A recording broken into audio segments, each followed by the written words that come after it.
Santa Fe District Attorney Paul Stanton is a dedicated family man known for upholding the law with integrity.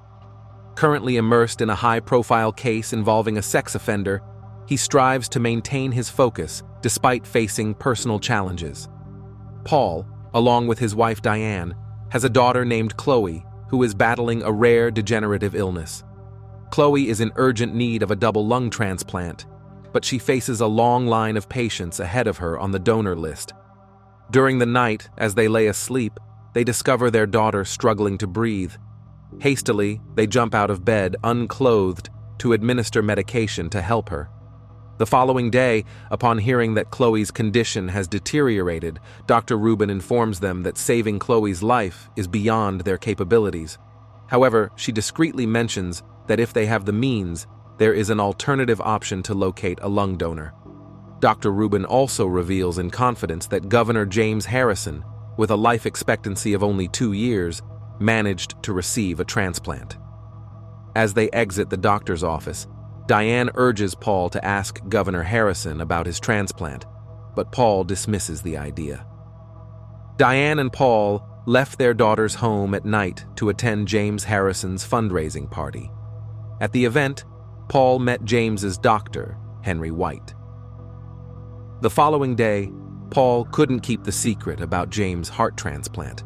Concerned about the possibility of breaking the law to save their daughter's life, he urgently approached James while he was playing golf.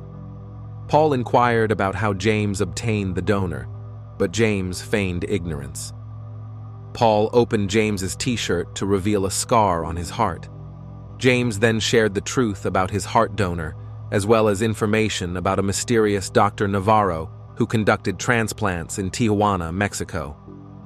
However, James warned Paul that pursuing this option could have severe consequences, potentially costing him his reputation, career, and even his life, as well as his daughter's life. James also mentioned that it would cost $100,000 to obtain the heart.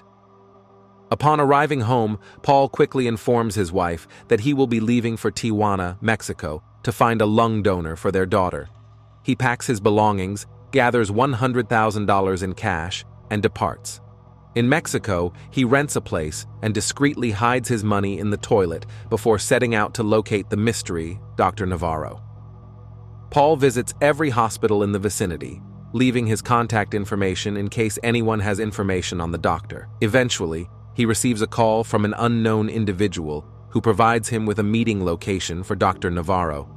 Paul hurries to the designated place, only to be ambushed and attacked by the callers, who view him as a potential threat to their operations. While Paul was lying on the ground, a group of children snatched his phone and ran away with it. Determined to retrieve his phone, Paul chased after them and eventually encountered a gang led by a kid named Jefe. Paul requested Jefe to guide him to the location where the gang that had previously attacked him resided. After compensating Jefe, Paul proceeded to enter the gang's bar. Inside, he discovered the men who had assaulted him before.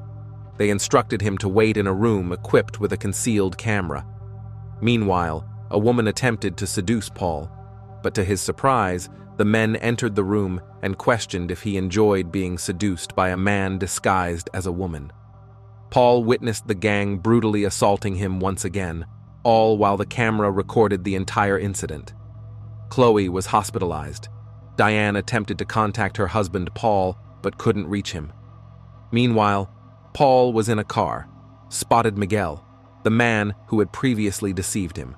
Paul pursued Miguel until he apprehended him and brought him to Dr. Navarro's location.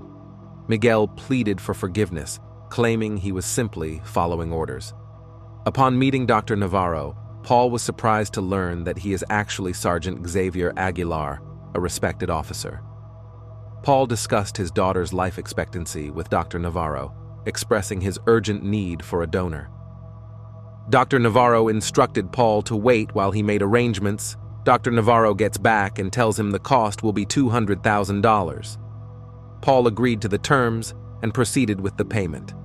As Paul departed, Dr. Navarro instructed his associates to eliminate Paul in order to obtain the money.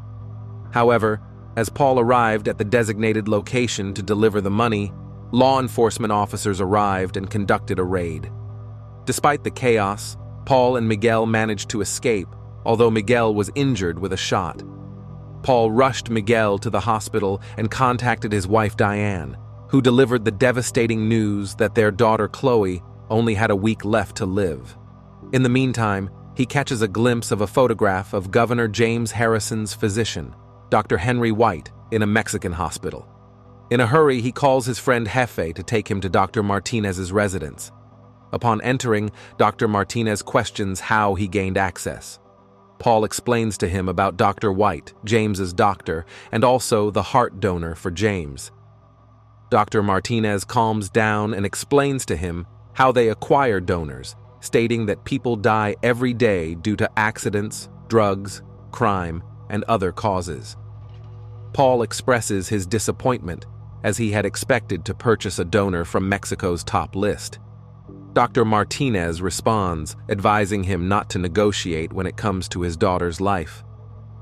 Paul provides Dr. Martinez with his daughter's blood details and informs him that he needs the lung donor by tomorrow. Dr. Martinez instructs Paul to bring his daughter to him the following day. The next day, Paul's wife and daughter arrive in Mexico.